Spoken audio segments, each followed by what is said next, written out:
16 పిల్లలను సోషల్ మీడియాకు దూరంగా ఉంచేలా నియంత్రణ చట్టం తెచ్చేందుకు ప్రయత్నిస్తున్నామని హోంమంత్రి అనిత చెప్పారు. సోషల్ మీడియా దుష్ప్రభావాలపై జనసేన ఎమ్మెల్సీ నాగబాబు శాసనమండలిలో ఆవేదన వెలుబుచ్చారు. నాగబాబు అభిప్రాయంతో ఏకీభవించిన హోంమంత్రి పిల్లలకు అవగాహన కల్పించడంతో పాటు చట్టం తీసుకురావడంపై మంత్రివర్గ ఉపసంఘం చర్చిస్తోందని తెలిపారు. మోమో ఛాలెంజ్ అంటారు, స్కల్ బ్రేకర్ ఛాలెంజ్ అంటారు, ఫైర్ ఛాలెంజ్ అంటారు. అంటే చుట్టూ నిప్పులు అంటించేసుకొని ఎక్కువసేపు సోషల్ మీడియాలో కనపడితే అదొక క్రేజీ థింగ్, వాడికి ఏదో ఒక అప్రిసియేషన్. ఇలాంటి వీటికి చిన్నపిల్లలు గురైపోతున్నారు అధ్యక్ష.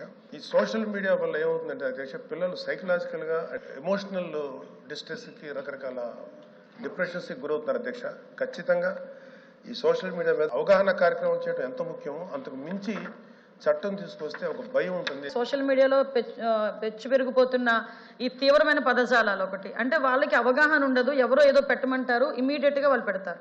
పొలిటికల్ ఆస్పెక్ట్స్ కొన్ని ఉంటాయి, పర్సనల్ ఆస్పెక్ట్స్ కొన్ని ఉంటాయి. ఇవన్నీ కూడా క్రోడీకరించుకొని సోషల్ మీడియాని ఏం చేశారంటే, ఇంతకుముందు సోషల్ మీడియా అంటే ఏదైనా ఒక న్యూస్ ఫార్వర్డ్ చేసుకోవడానికి ఉపయోగించే టూల్గా ఉపయోగించే బదులు ఈరోజు వ్యక్తిత్వ హననం చేసేదానికి ఒక వేదికగా మారిపోయే పరిస్థితులు కూడా ఏర్పడిపోయినాయి అధ్యక్ష.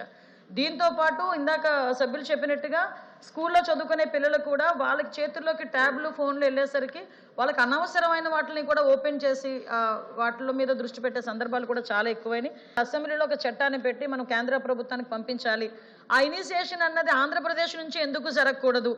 ఎందుకంటే దేశం మొత్తం మీద కదా, ప్రపంచం మొత్తం మీద సోషల్ మీడియా విషయంలో అందరూ కూడా సఫర్ అవుతున్నారు. అందువల్ల ఆ కార్యక్రమానికి గౌరవ నారా లోకేష్ గారి ఆధ్వర్యంలో మేము ఒక కార్యక్రమానికి శ్రీకారం చుట్టబోతున్నాం.